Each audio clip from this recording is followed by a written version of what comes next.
to the MMA India show. This is your host, Parvin Dabas. We have the gorgeous but brutal Valentina Shevchenko chatting with us today. I have to say this I mean, both her and her sister are amazing looking, but like one of the most brutal. One is, of course, now an MMA fighter, Valentina. The other one is a champ, Muay Thai kickboxer. I would not want to meet them in an alley. So, amazingly composed. Uh, we've seen her fight. We've seen how she finished Juliana Pena. Here is the interview, me and Akhilesh chatting with Valentina. And after that, we have a chat with Jacky Gahlot from the Delhi Heroes, who are in the finals of the Super Fight League with Sher Punjab. Enjoy. Hi, Valentina. And welcome to the MMA India show.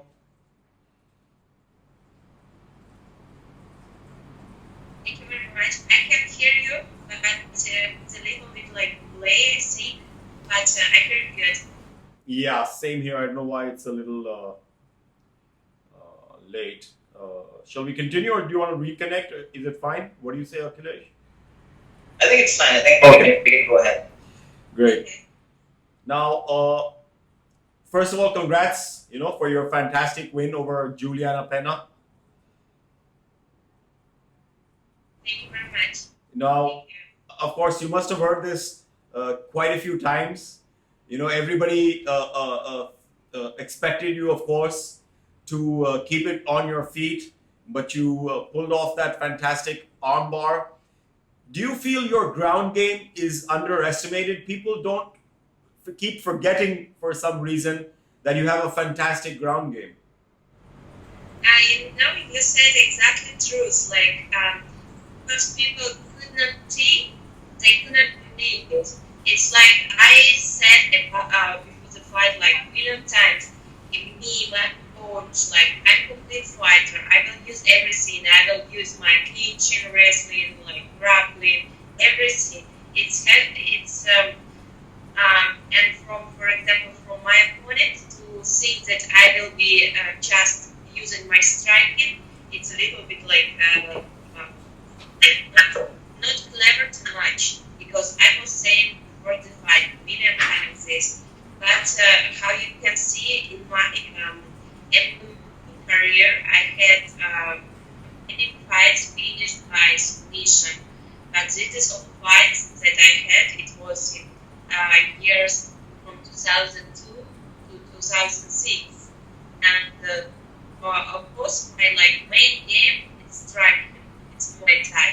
But it doesn't mean that I don't like to wrestle or don't like to grappling. This is just an opportunity for each tactic, each moment. Right. I have a follow-up on that question. The last time we spoke about Juliana Pena, and you said Juliana did not accept the fight with you after the fight with Holly Holm, because you said UFC gave you an option of the time you wanted to fight Juliana Pena, but she turned it down. So, can you tell us what transpired? Why did Pena agree to the fight? You had any idea why it happened during that month period when Juliana first said no and then she yes?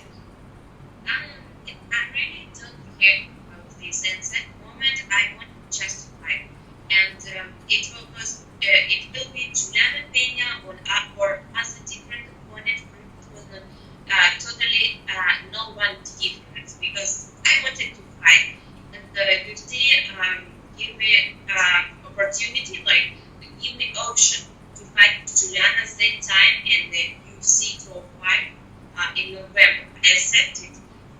Next time when she declined it, I said, okay, I don't care, give me other opponent.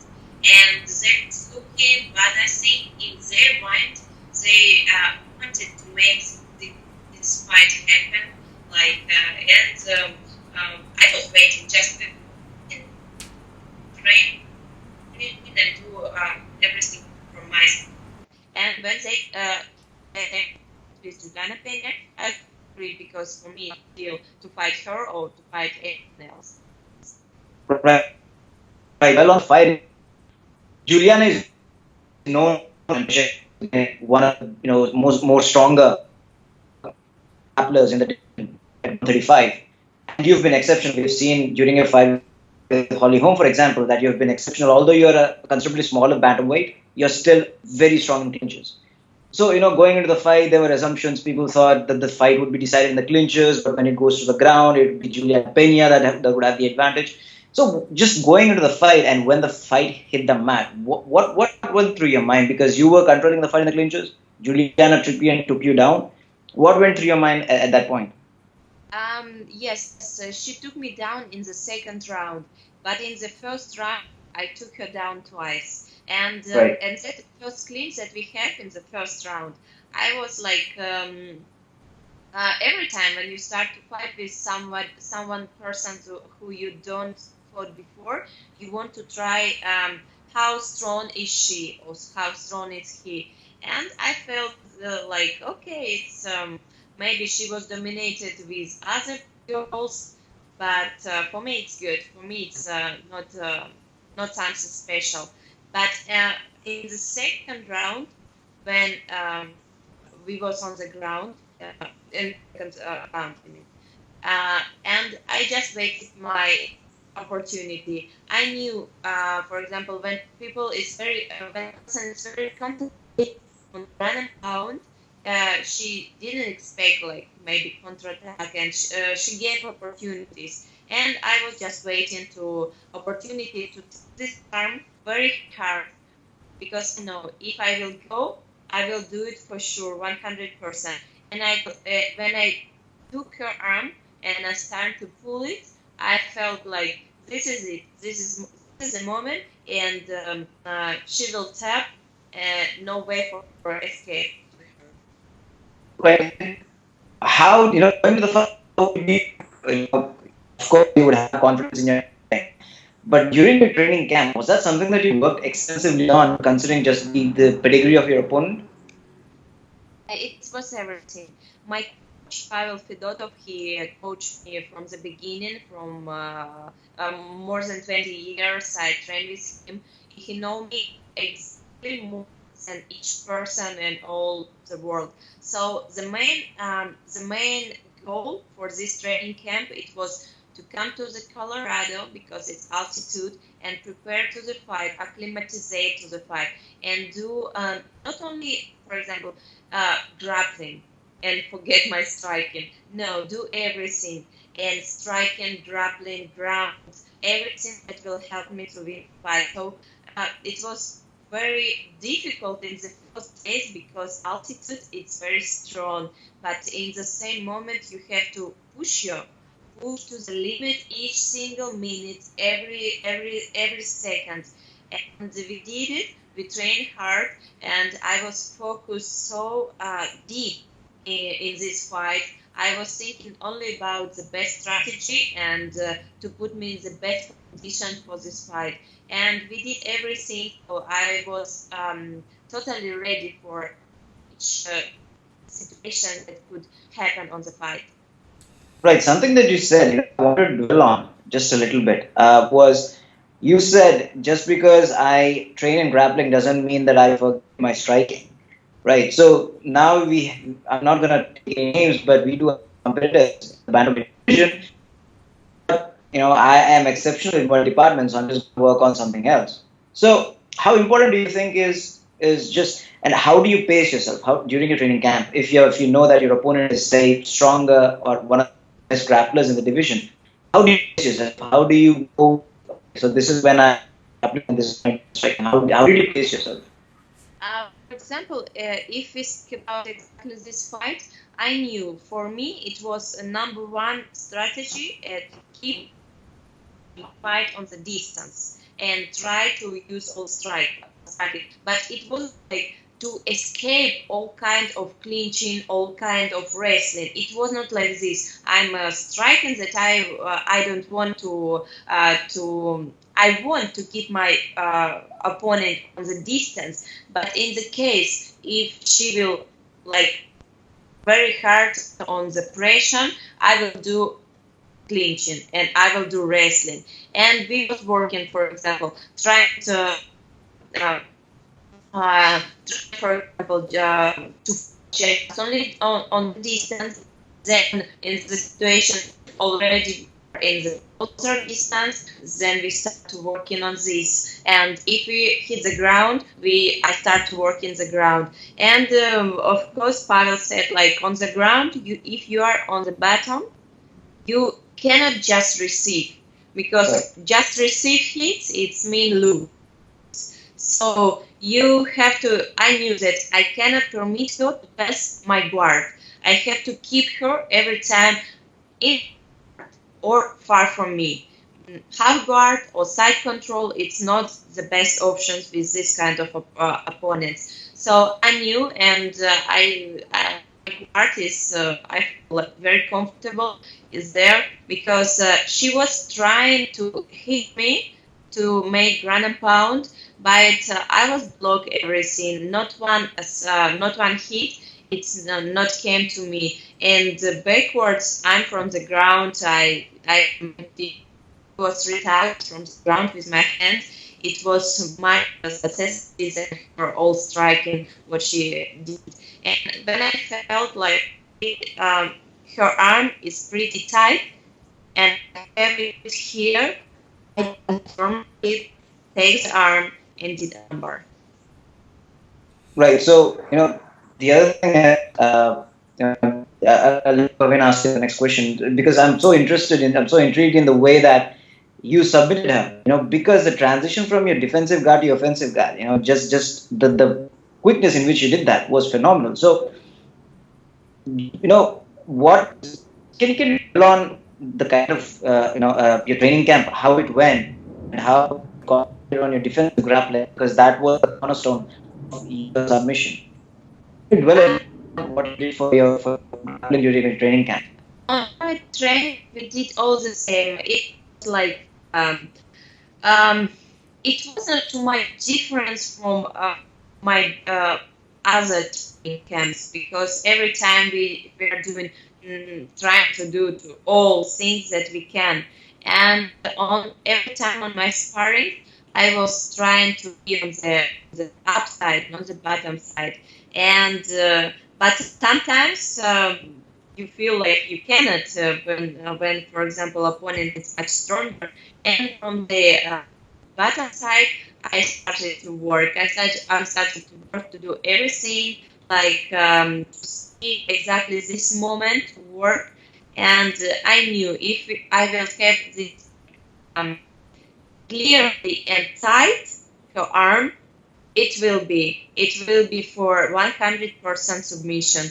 So I just was ready.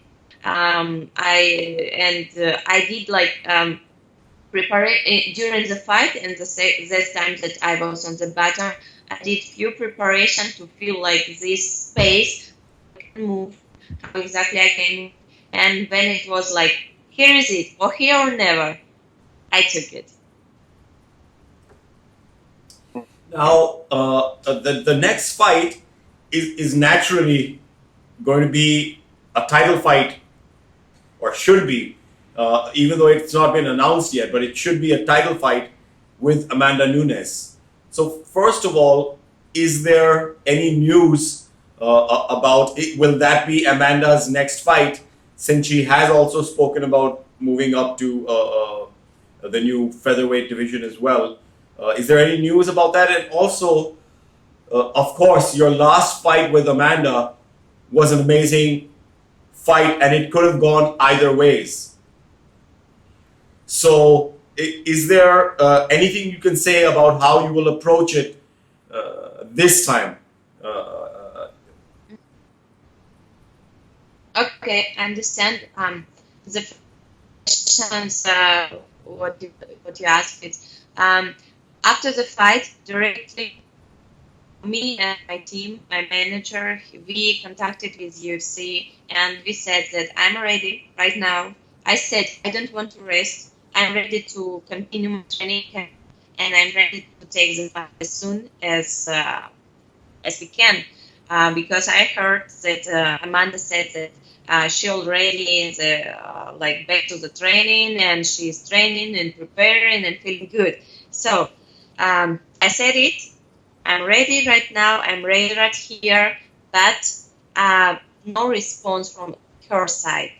And, I think she knows exactly that I'm dangerous opponent for her, and she will try it once as long as she can this fight. She will look for any excuse to I don't know, fight in 145, to fight 165 maybe, to fight some different person.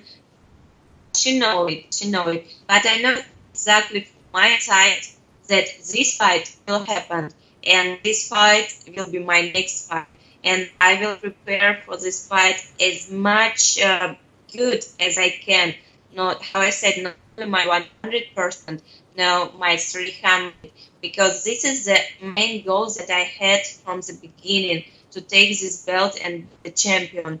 I didn't, I couldn't take it from the first shot that time from Amanda. It was not good luck from my side, but the life it gave me such opportunity, and I never will let it go. I will prepare me very good, and it will. I know exactly it will be totally different fight with totally different result. Each fight that I spent after that loss, it's make me much stronger, and I feel now in my very great shape. And I know this year and this time it's my opportunity, and this is when I have to do everything. Right. So, just because you talked about your previous fight and the last time we spoke, you told me that, you were not happy with what happened and you wanted to correct that mistake. So I have two questions regarding that. One, both of you have evolved since that fight. Amanda Nunes has obviously become a better fighter, and so have you. Now, stylistically, if you see both your styles, Amanda is someone who is aggressive, pushes the pace in the first round, and is vicious on the ground. But with your last two fights against Holly Holm and Juliana Pena, you showed exemplary for counter strike against Holly Holm and amazing grappling on the ground against Juliana Pena, two of the strengths that Amanda has at this point. So, just stylistically, how do you see the different from what previously? This, it's very difficult for me to say about the fight, like how it will go, because fight is fight. You never can wait something. You can expect something, but it doesn't mean that it will happen. That's why it's a difficult question how you see. I know for what I have to prepare, know what dangerous side I see from my opponent, and from this side I will learn to protect, to defend. But I know bad sides of her, and I know how to put this fight in my side. And this is different question. It's very different question, but it's all about not only to speak about this. It's all about to do training and to put concentration for and finally the victory will receive who wanted more. And I don't know no one person that wanted this victory much as me. Right. Can you tell us a little about how you started training out of Peru? How did Peru come about? I was born in Kyrgyzstan. It's a Central Asian country. Then me, my older sister Antonina, and our coach Pavel Fedotov, we spend a lot of time traveling, and we travel for all different countries. And in 2008, he has idea to go and visit Latin America, and we went in Peru, and it was very nice country, and we decided to stay there to see how it's from inside, because it's very far from Russia. It's very different culture, and it was very nice there. And we spent from 2008 till this year's all living and fighting out of Peru. But last 2 years we are spending a lot of time living and training in Texas. Texas, yes. Okay. Just again, if I may just go to your fight with Amanda, to build upon my previous question. Sure. How do you see evolving? How do you see yourself evolving after your fight with Amanda? Because you had two outstanding fights against who was a former champion, and second, who was always considered to be the number one contender in the 135. So, senior evolution, the 135-pound division after your fight with Amanda Nunes. This is exactly question what I don't want to respond. I don't want to speak about how it will be after the fight, because the fight, it will define everything. Who will be the champion? This is what we have to think. That's what I want to think about. I don't want to think like Juliana was thinking about all things what will happen after she takes the victory, but you can see it was different way. That's why it's my style. I can say it's my form of do everything like my training. I'm not focusing on the future. No, every time I'm focused on the what I have now and what I have in front of me. This is me. I will not change. If all world want me to change, I won't, because I'm in martial arts so long time. I've been more than 20 years training. I had all kind of situations, all kind of sparring partners, all kind of opponents in my competition. So I saw it's too much for being me like changed. No, this is not my style and not my way. That's why I put all my mind, all my concentration exactly on the fight. Right. Now, just shifting a bit, you've spoken about your sister Antonio a lot, Antonia, who's a world champion in Muay Thai and Taekwondo. Should we expect to see her anytime in the UFC or an MMA promotion soon? For now, my sister Antonina, she's concentrated on her Muay Thai career, and she's fighting in Lion Fight Muay Thai organization, Yeah. and she will defend her title in a few days, 3rd of March. So we are prepared very hard for this. She's focused and very motivated for take the belt, like to keep it with her. Okay. And we will travel next week to Foxwoods, Connecticut. I will be in her corner, same like our coach Pavel and all our team. So I will be rooting for her. It will be very exciting for me to see it from not every time like from actions, because usually like I'm the person who is acting, but this time it will be she is, and I will watch her and support her. Okay, great. Right. And can you also tell us how it is? Because we have seen very rarely that siblings spar or train with each other. If you talk about siblings in MMA, you probably have pit bulls in Bellator and no one else. So can you tell us how it is with siblings when you spar or train together? What goes on through the dynamics and during the fight week and everything else? How is it with just the training part or the fight week part? In these like last weeks before the fight, I'm very I don't like to spend my energy a lot. I don't like to speak out. I every time trying to keep my energy with me, because I know this is not time for explosive. The time for energy, it will be in the inside of the octagon.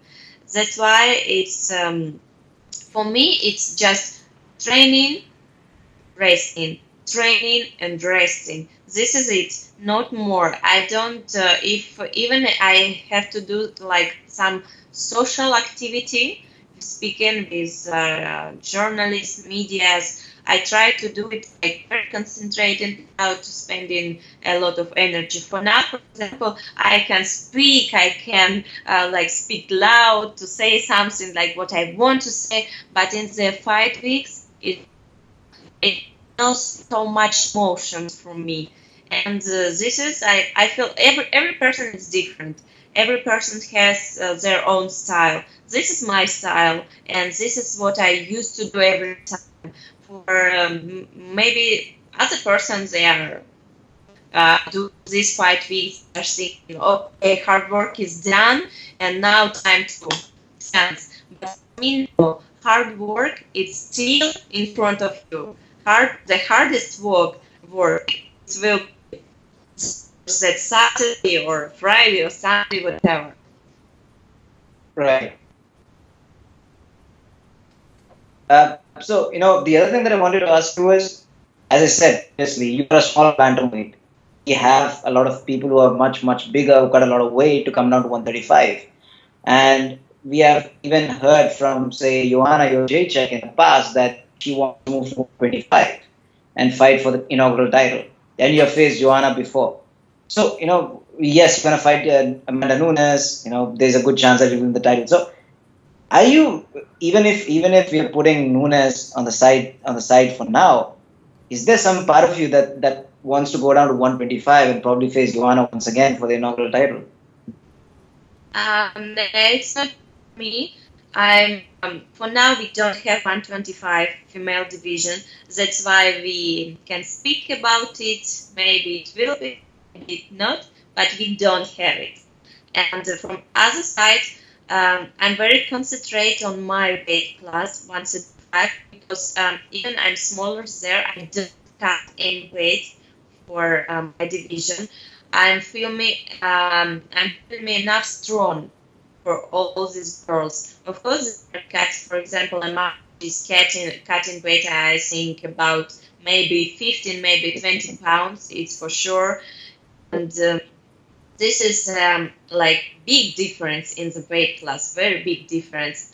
But I think if it will be 125, the new division, but it will be great opportunity for all more girls, and maybe I will move down and I will fight in 125.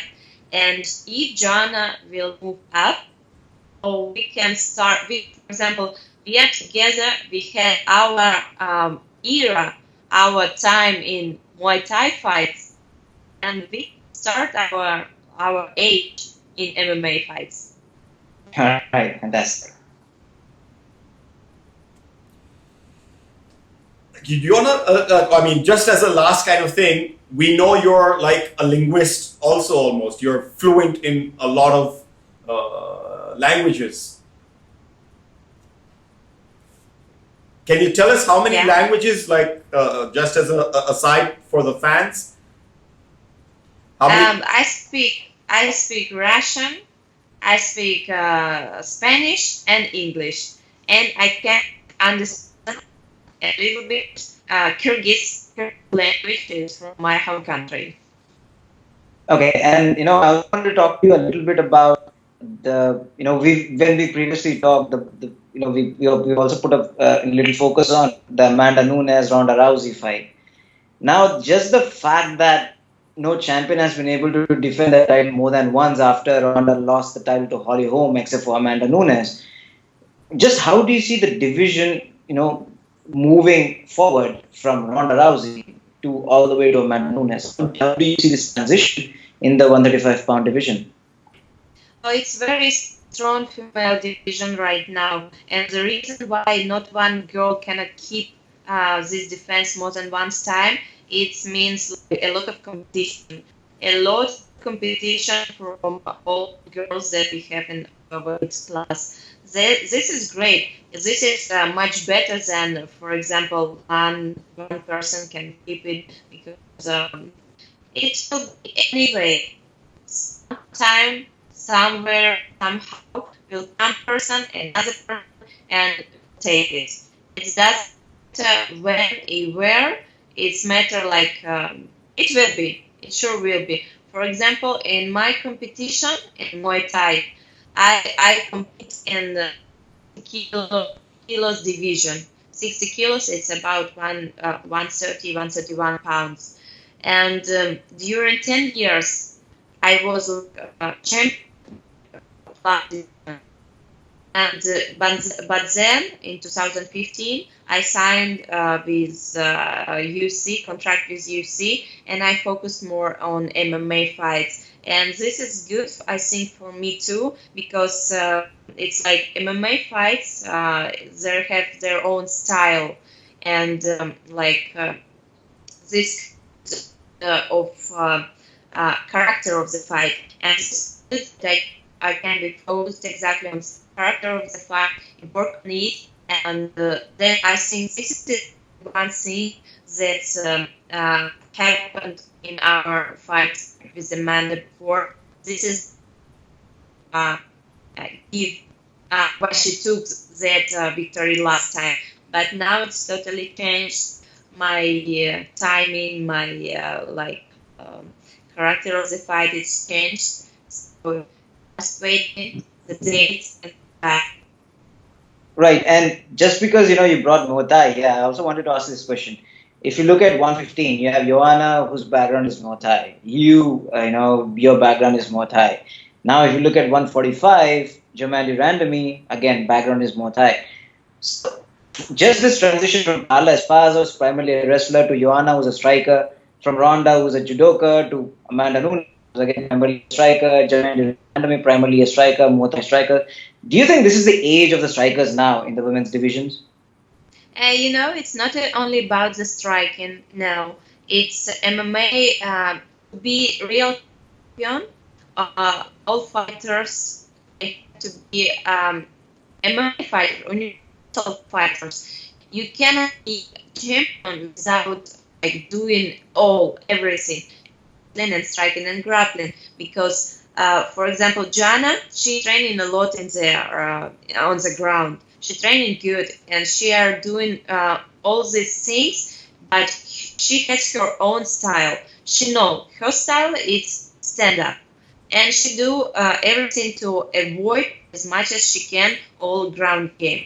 But if we speak about Jermaine, it was a little bit luck for her to take the victory in that fight, because I think it was more correct decision for home. But okay, it's done, and she has a belt, Jermaine. But I don't see her hold too much, because it will be very difficult to defeat for her the next one. So let's see what will happen in 145, because I think the next it will be a different champion. All right. Anything else, Akhilesh? No, I think we've asked all the questions that we had. Well, we really thank you for having this conversation for your Indian fans, of which, of course, there are lots and lots of people who are very excited that we're going to be talking to you. So thank you so much on everyone's behalf. Thank you very much, guys, and have a great day. It was really my pleasure to speak with you.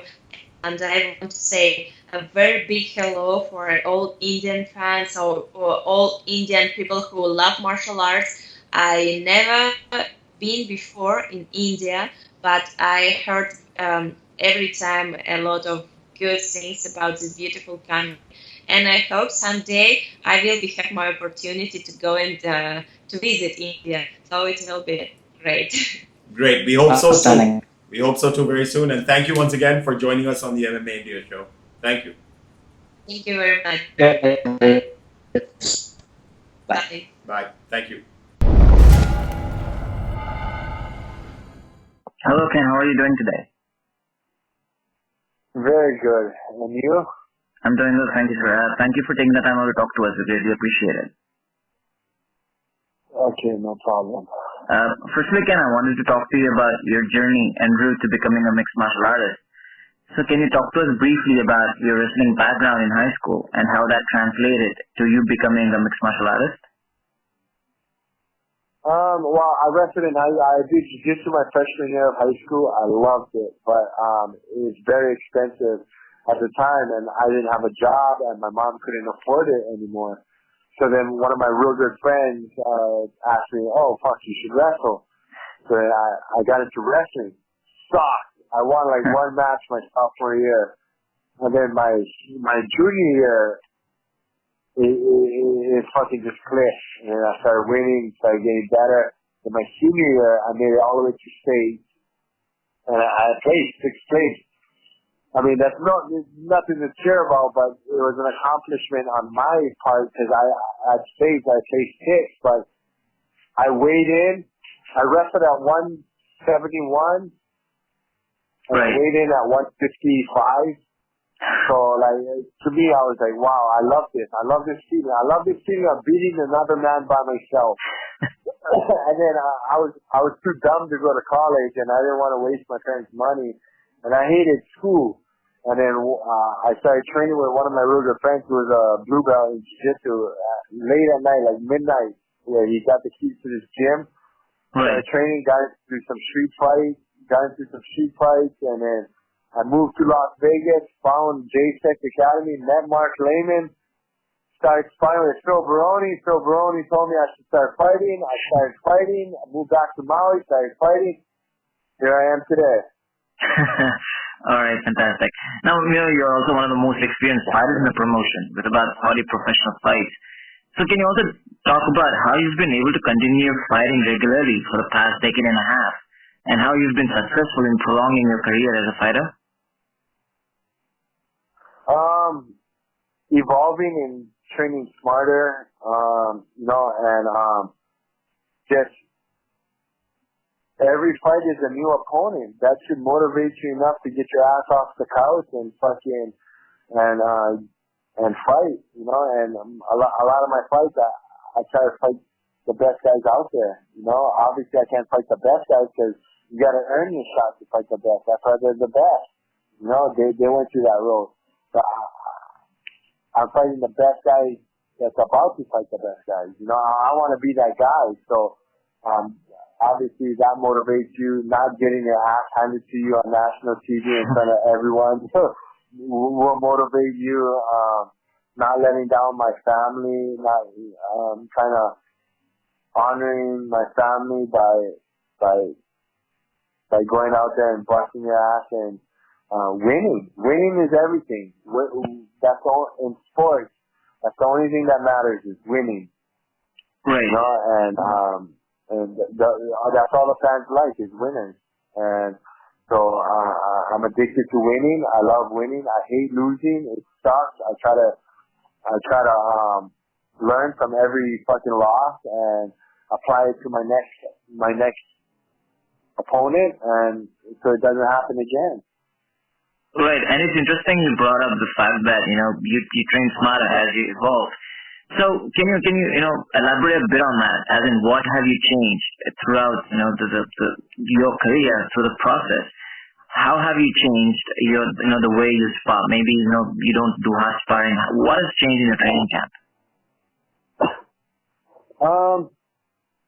Just listening to my body more. Taking a session off because there's no use pushing yourself. I have the experience. I've been through it all, done it all. Right. Well, not done it all yet, but like I said, the sport's always evolving. There's always new things to be learned. And but definitely listening to my body to where it'll help me. Yeah, I know it's skipping a practice, but it's also it's letting me continue to fight because one injury could lead into two could lead into three. There goes your career, and yeah, I know I got balls, I ain't got nothing to prove. I know I'm a tough motherfucker. Like, I don't have to prove that to myself already, and I did all that when I was young, and I'm happy I did it when I was young, but like a question I was asked earlier is like if I could go back and tell my younger self how to do it better is listen to your body, train smarter, ice, recover, put good fuel in your body, supplement, weight training, mix it up, substitute getting your face kicked in with running or getting your face kicked in with plyos, yoga, stretching, all that, anything to help your body survive. Why do you think Randy Couture lasted for so long? It's because his body allowed him to last that long. Dan Henderson lasted till he's 46, 47, I think. Right. Because his body allowed him, because he was smart. You know, they all were smart. And it's just, I know sometimes you want it now, I want it now, impatient. And I was just fortunate to not sustain major injuries to where I wouldn't be doing this. I ache every day, but it's manageable. You know, it goes away, but I know it'll come back. But I'm blessed to where I can train hard, I can train smarter, I'm wiser enough to train smarter and get through 6-week camps, 7-week camps, and go out and perform at the highest level. All right, outstanding. And now we're talking about Bellator 174, and your opponent for Bellator 174, Hanika. He's an exceptional wrestler and has been a 2-time NCAA Division I All-American. So, while he doesn't have the experience that you possess, what do you think about him and his wrestling heavy style? I respect him. He's a fighter. He does what I do. He's won his last 3 fights against credible opponents. Right. And he's coming in to try and prove that he's better than me. And I got to go in and prove to him, you got to fucking think twice, buddy. But that's why I love this game. That's why I love fighting, to prove to you I'm better than you. No matter if you're 21 or 34, I'm better than you. That's my mentality. Like, you're not going to change that. Even if you beat me, I'm still better than you. And that's my mindset throughout my whole career. No matter what, you're better than me at one point in time, but as soon as that point in time is over, I'm still better than you. I'm going to correct myself. I'm going to come back. I'm going to beat you again if I have the opportunity to. Early in my career, I was devastated by Joe Riggs. Right. Fast forward 9-8 years later, I destroyed him in 1 round. Right. And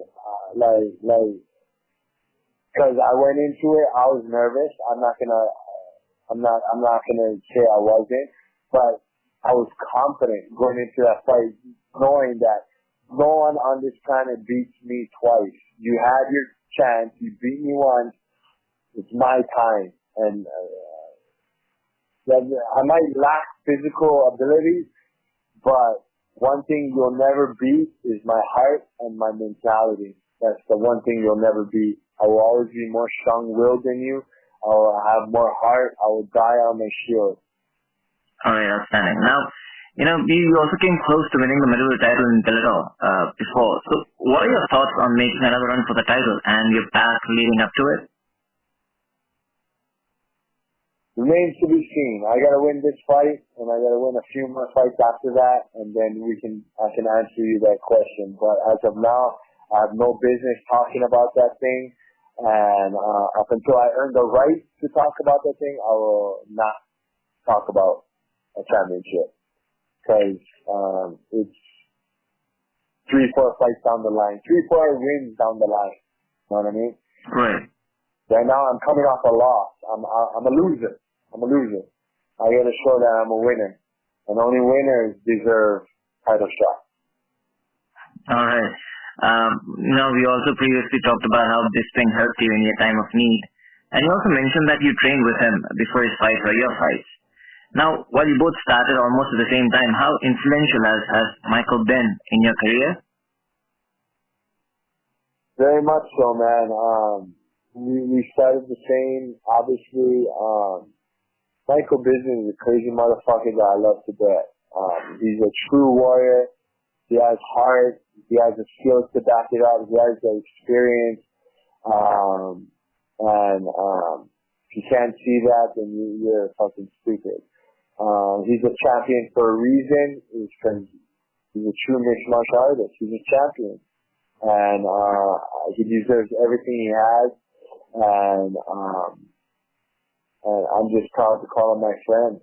You know, he's helped me out. He didn't have to reach out and help me when I was nothing, you know, when people forgot about me.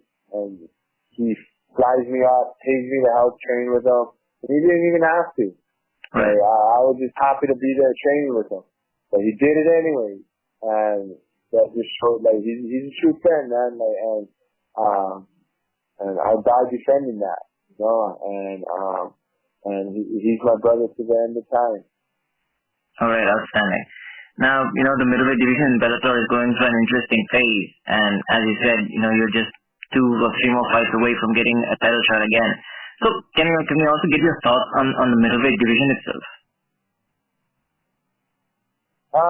It's great. Like you said, it's growing. It's picking up free agents. It's only getting better. They just picked up Rafael Lovato Jr., where I'm staying at his house. We're fighting on the same card. Right. We've been friends for 11 years.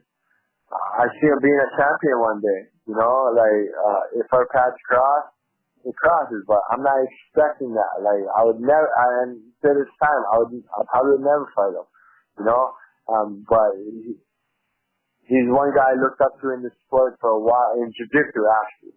Right. And now he's a champion in legacy, and now he's coming over to Bellator. Wow. Like, that just makes the depth in our organization fucking huge. And on top of all these Olympic wrestlers and free agents from the UFC coming over, it's only better. It's only going to bring out the best in every other middleweight. It's either going to bring out the best in them, or they're going to fucking get their walking papers, you know, because they don't have what it takes to survive. So I think it's good. It's good for our organization. It's good for our sport, and it's good for me as a middleweight. It makes me train harder. It makes me want it more. Right, and I was about to ask you about these big names coming in, influx of talent.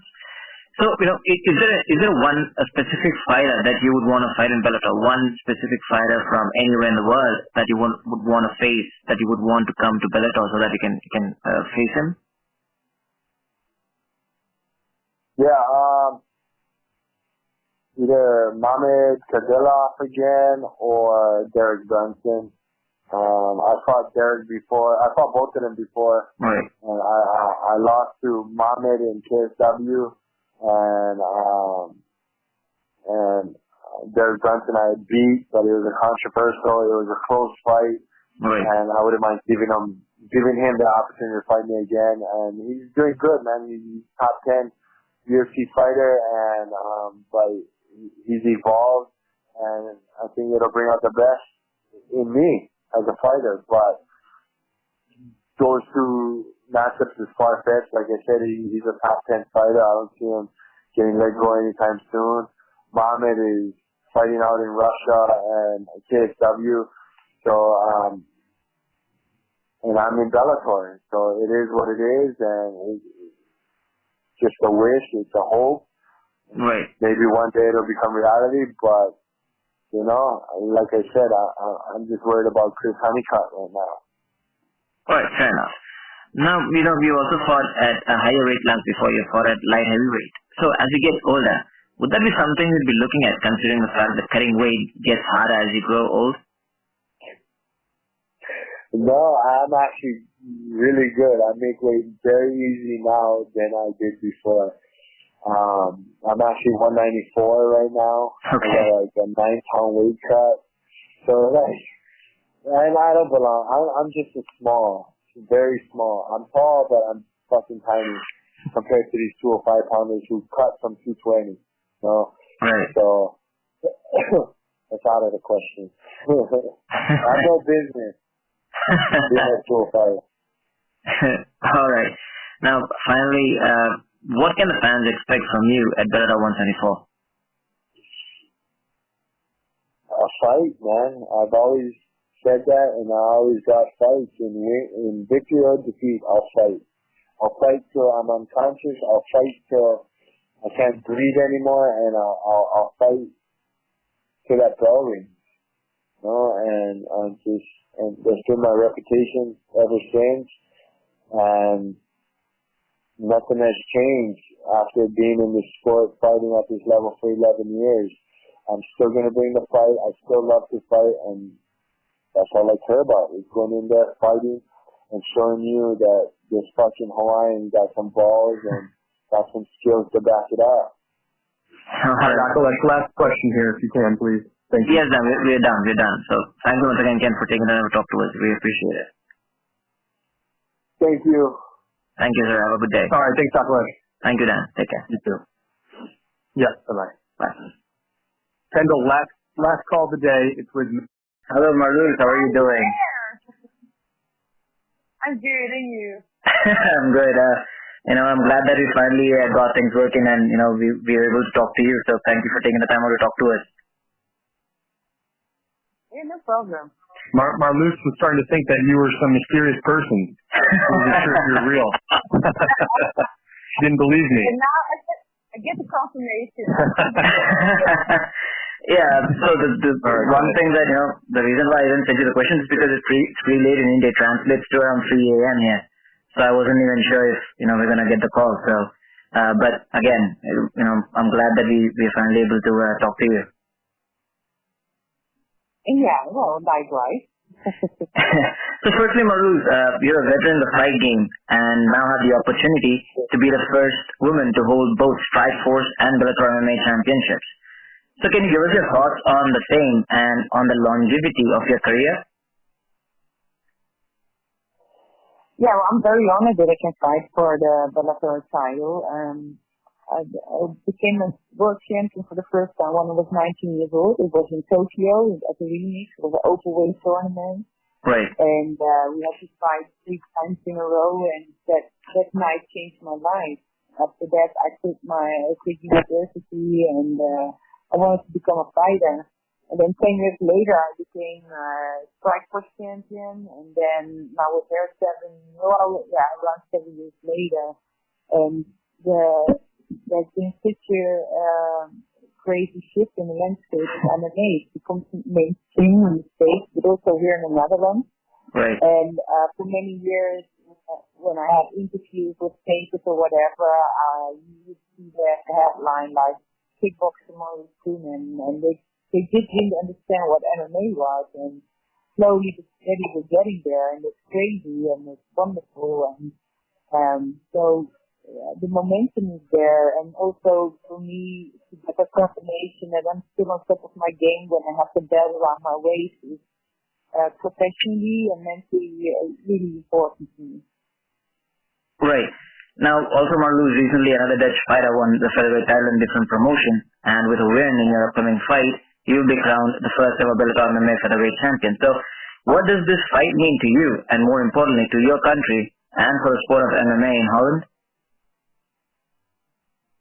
Well, for me personally, it's really like I get confirmation. I'm still on top of my game, so that's very after all these years. I mean, I'm doing this professionally. This is my 17th year professionally in MMA, so it's not nothing.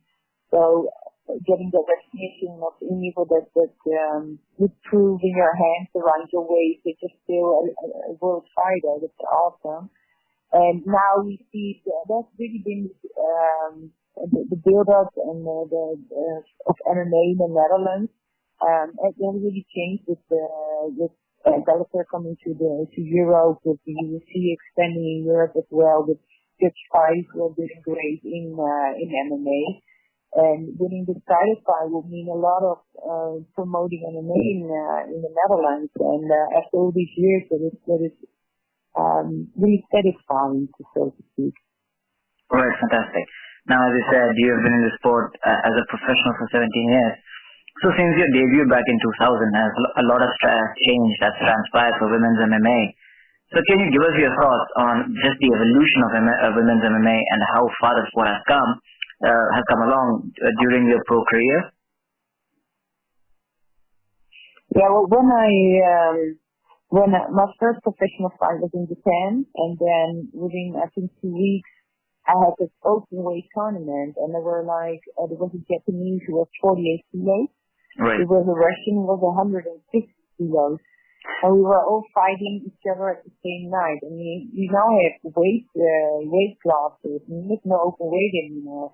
It's not 135 that is the max. You also have a 145 division. I hope one day there will be 155 division as well. Right. And we see that women we get headlined, like now with Bellator, with the featherweight. The recognition is there, the payday is starting to come there. It's really good to see that we get recognized for our accomplishments, for our talent. Right. I think it sends a very strong message to other women around the world. It's a very empowering message. The only thing that I don't like is that it's called women's MMA. Because when I started out, it was called MMA, and I'm doing the same thing as I always have done, and we're fighting with the same techniques, the same rounds. Right. And we do exactly the same as men, so there's no need for the women's MMA. It's MMA and women are in it as well, because I believe this is a sport for everyone, and not everyone has to get into the cage, but it's a great tool to empower yourself, and it doesn't matter if you're young or if you're old, and I think that should be the message. All right. Now, you're fighting for the title, but can you also talk to us about your last fight and what you think went wrong, given that you went in as a heavy favorite and were expected to walk out with a win? Yeah, well, first of all, she didn't make weight 3 times in a row. Right. So it was the 3rd time she didn't make weight. So I didn't have to take that fight. Right. I still did. I was there in the next time stage, and I already had trained through a concussion at the beginning of my training camp. I had a light concussion. Okay. So because it was for the title against Julia, I was like, well, let's do this anyway. And then 2 weeks prior to that, Julia pulled out. Right. So that was a big setback. So then I'm here in America with this fighter who didn't make weight 3 times in a row, which is a big setback as well. But you're already there. You had your training camp. You're there in America. And I fought open weight in the past. So I was like, let's do this. And she had a really big mouth against my trainer after the weigh-ins. I heard later from another fight she had a really big mouth against her own trainer in the sauna. She didn't want to make the weight. She stormed out of the sauna. So I forget what 2 rules out of the book of a fighter, and that's don't fight emotionally and don't underestimate a person. And that's what I did. And I had to pay for my arrogance. I had to pay for my emotion. I learned from it. It was a really big loss to me. It was a really big shock. And I did shake hands with her after I realized what had happened. So it was in the cage. I shook hands afterwards, and the locker room I shook hands as well. Then a few days later, I heard what she said about me in the cage, and then she proved I was really mad because it proves to me that she doesn't respect the game, the fans, the fighters in it. She didn't respect the fact that she was like on fighting day, I think 15 pounds heavier than I was. Right. And then she had a big mouth about it. And then I wanted to have a rematch, and she said, no, she's not getting a rematch unless we're fighting for a title. And I think that's so, you really do not understand what it is to be a fighter then, if you're that arrogant with being overweight. And yeah, so to me, I've learned from it as a person. I know now how it is to lose big time. So when other fighters lose, I can relate to them. But I think Alexis has to learn a lot as a human being. Right. And when were you told? Because you lost your previous fight and you were given a title shot after that. So when were you told about it, and what was the initial reaction to the announcement?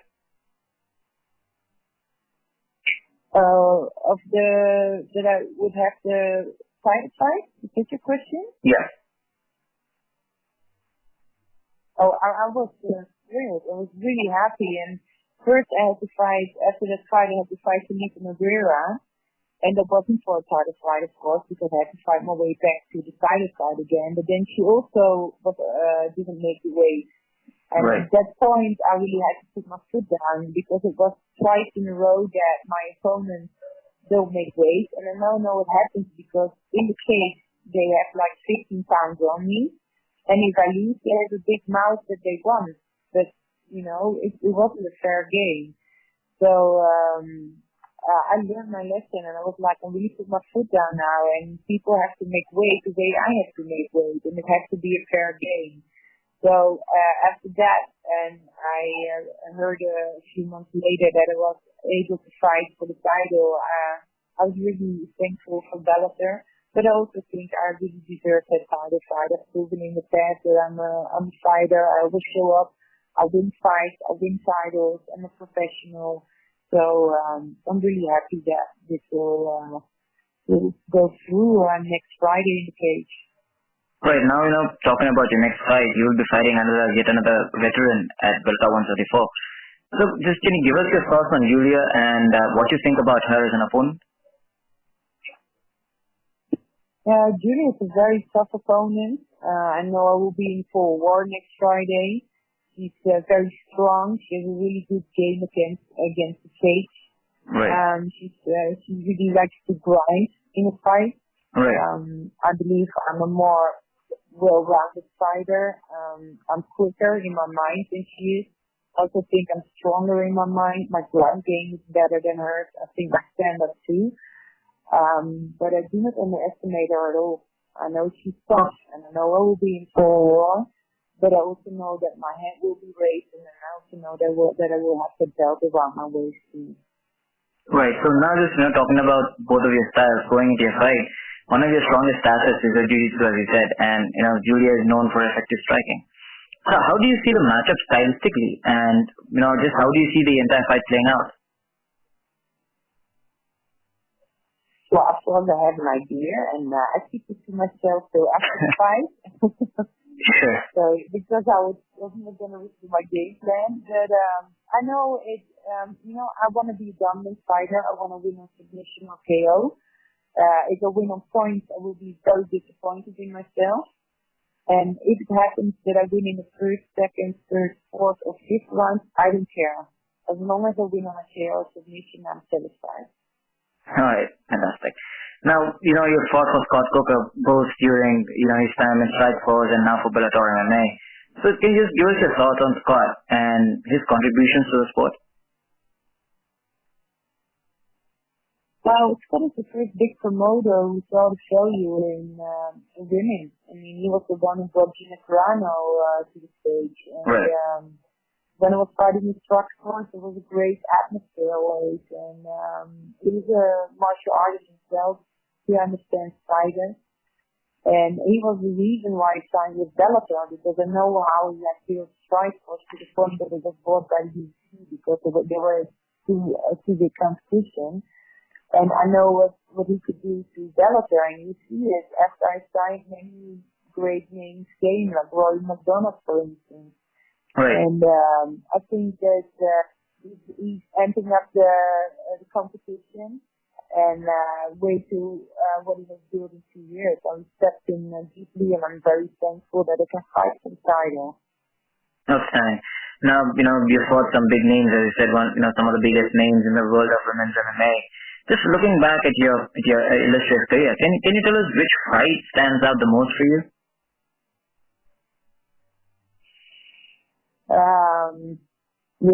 There are two. One was against Becky Levi in 2000. Right. And she was 95 kilos, and it was like a Dabas versus Goliath. Right. To me, felt that way, and I won on a flying armbar. Yeah. And that was a crazy fight. So as a technical, mental fight, it was really good. And then the second fight that popped into my mind was the first time I fought Cyborg. Right. And in that fight, I proved to myself that I was a true fighter. And it was like she threw bricks at my head. It was so hard. I've never been punched that hard in my entire life. And I managed to hang in there to the third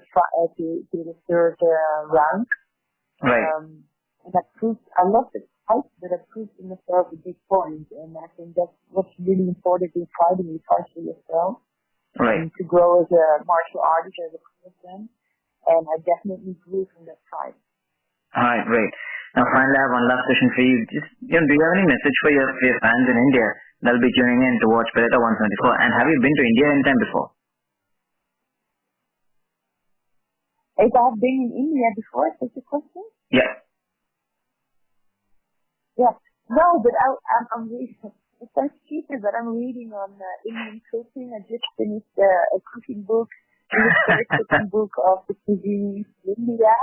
I love it, and I definitely want to go to Darjeeling, to the tea fields and all of that. So I would love to come to India one day, yeah, for sure. And I hope we will see a lot of fighters out of India. I mean, there must be such a great talent pool out there, so I'm expecting a lot of you. All right, fantastic. Thank you once again for taking the time to talk to us. Really appreciate it. And I'm really glad that we got the interview done. Thank you for your time listening to me. Thank you. Have a good day. Thanks, Akhilesh. Thank you, Dan. Bye-bye. Bye. Take care. तो हमारे साथ है जैकी गहलोट, जो कि है Delhi heroes से super fight league team जो है दिल्ली हीरोज की। ये 2 फाइट एसएफएल में खेल चुके हैं और दोनों जीत चुके हैं, करेक्ट जैकी भाई? हाँ भाई। तो इनका जो मेन गेम है, जो फोकस है, वो काफी ये जूडो प्लेयर हैं और ग्राउंड गेम इनका काफी स्ट्रांग है। बॉक्सिंग भी, ट्रेनिंग भी काफी करते हैं। तो ये हमेशा, मेरे ख्याल से जो मैं बोल रहा हूँ, अगर आपको गलत लगे तो मुझे बता देना, लेकिन ये हमेशा कोशिश करते हैं कि बॉक्सिंग के थ्रू दूसरे ओपोनेंट को थोड़ा सा सॉफ्ट करके और फिर गेम को ग्राउंड पे लिया जाए, जो कि इनका स्ट्रांग पॉइंट है।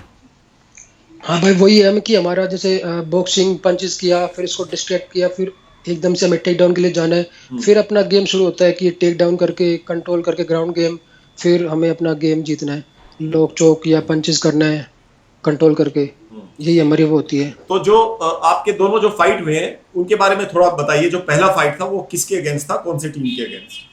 वो मेरा पहला मैच था 20 जनवरी को, पवन गोयात। वो उसका पहले एसएफएल रिकॉर्ड अच्छा था, 4-1 का स्कोर था। वो मेरा डेब्यू था।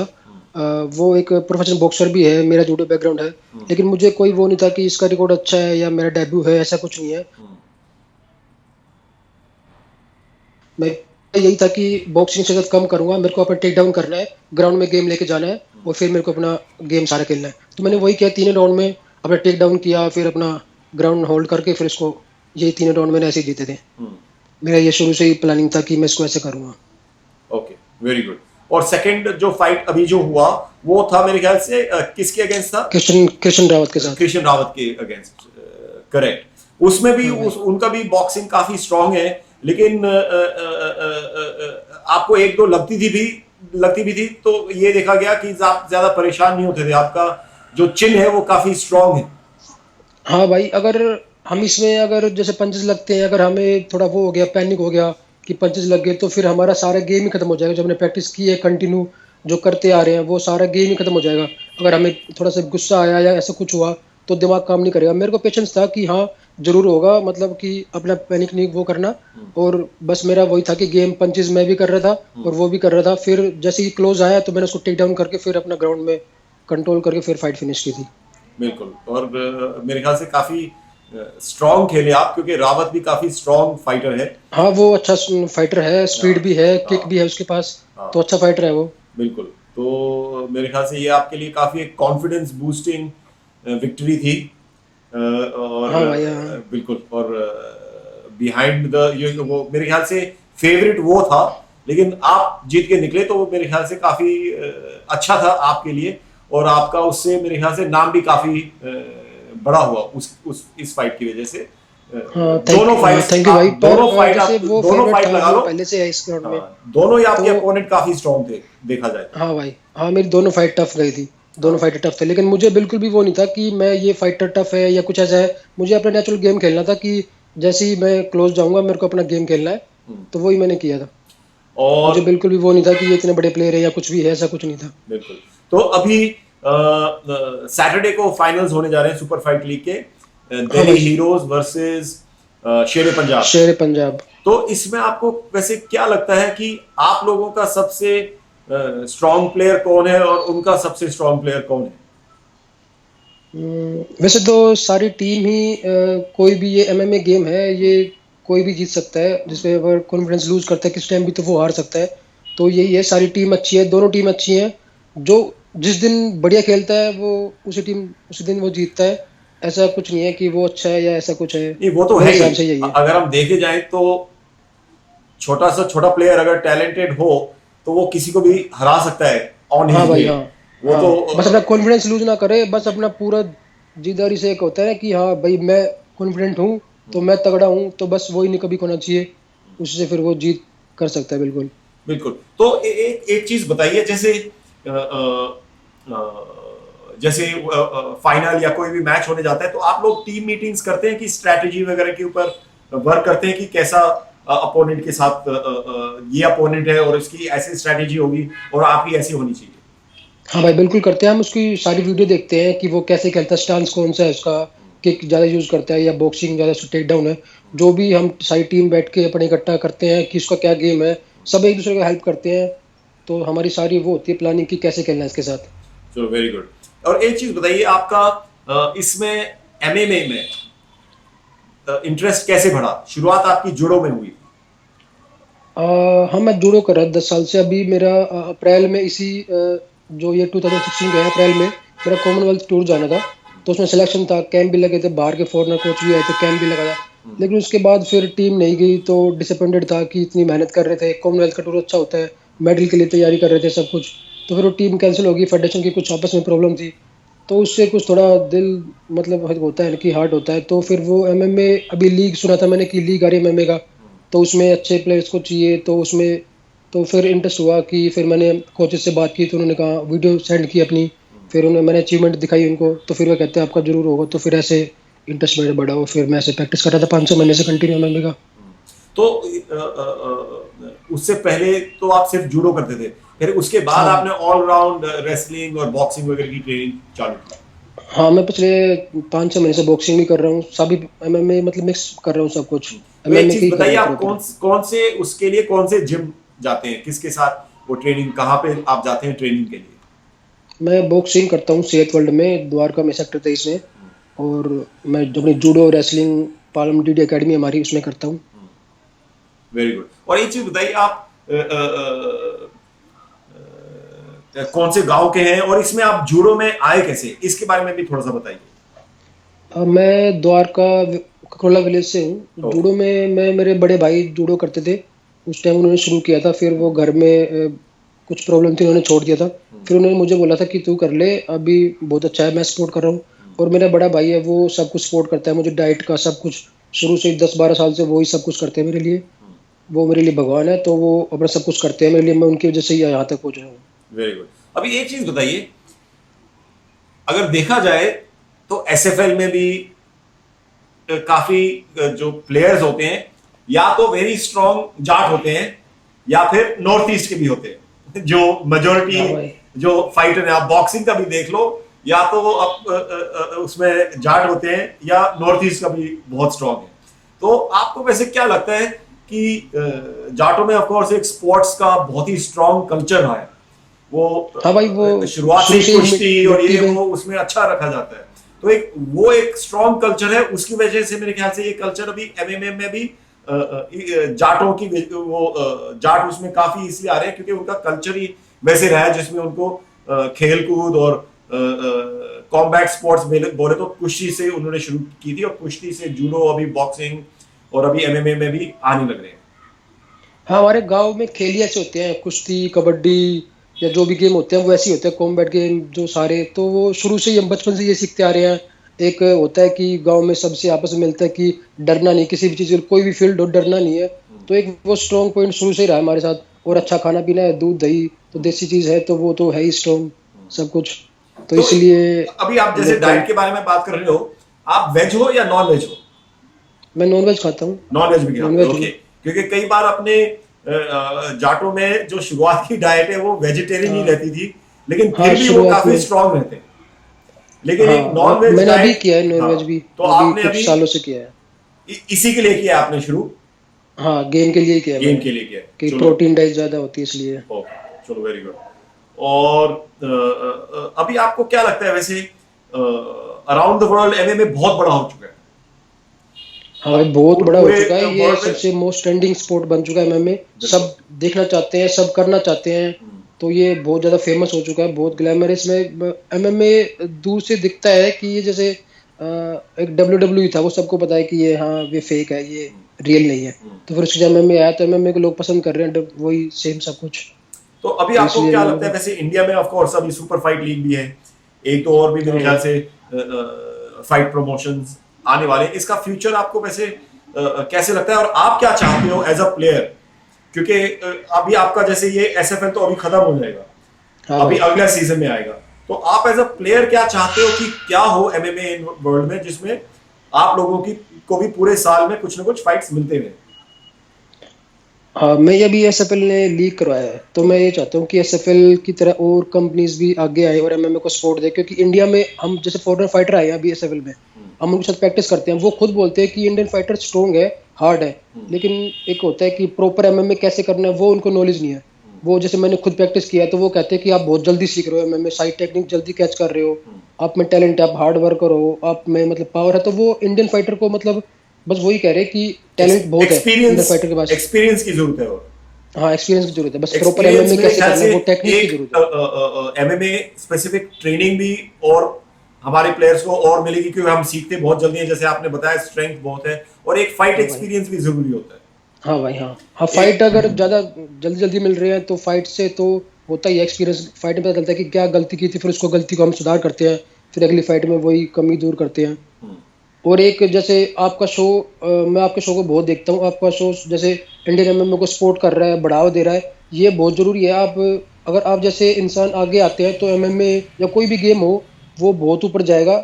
बस हम वही करते हैं कि आप जैसे लोग जरूर आगे आए बिल्कुल जो इस बिल्कुल नहीं, गेम को बढ़ावा दे रहे हैं। हमारा भी पैशन है एमएमए, हाँ और हम भाई। चाहेंगे कि हिंदुस्तान में जो प्लेयर्स हैं एमएमए के वो काफी बड़े बने और दुनिया की दर्ज पे लड़ाई करें। और सबसे बड़े प्रमोशन में ऑफ कोर्स एसएफएल भी एक बड़ा प्रमोशन हाँ बनता भाई। जा रहा है, और भी बड़े प्रमोशंस हैं जिसमें हम चाहते हैं कि अपने फाइटर्स बिल्कुल वर्ल्ड लेवल पे विद द बेस्ट फाइटर्स उनको मौका मिले उनके साथ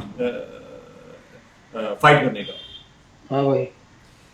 तो और जाने से पहले आप कुछ कहना चाहेंगे जो फाइनल्स आ रहे हैं उनके बारे में? फाइनल्स के लिए हम पिछले इस मैच के लिए पिछले 3 महीने से कैंप लग रहे हैं, हर दिन सुबह शाम चोट लगती है, प्रैक्टिस कर रहे हैं, बहुत हार्ड वर्क कर रहे हैं। जो भी टीम जीते, दोनों टीमें अच्छी हैं, और हम तो वही चाहेंगे कि दिल्ली जीते, हम जीते। तो बस यही है कि बहुत हार्ड वर्क जो कर रहे हैं उसका हमें बस रिजल्ट मिल जाए। और एक बात मैं कहना चाहता हूँ कि आपका शो मैं रोज़ देखता हूँ, मतलब जब भी आपका एपिसोड आता है, आप इतना बढ़ावा दे रहे हो एमएमए को, शायद इसी की ज़रूरत है हमें, तभी हम बहुत आगे तक जाएंगे।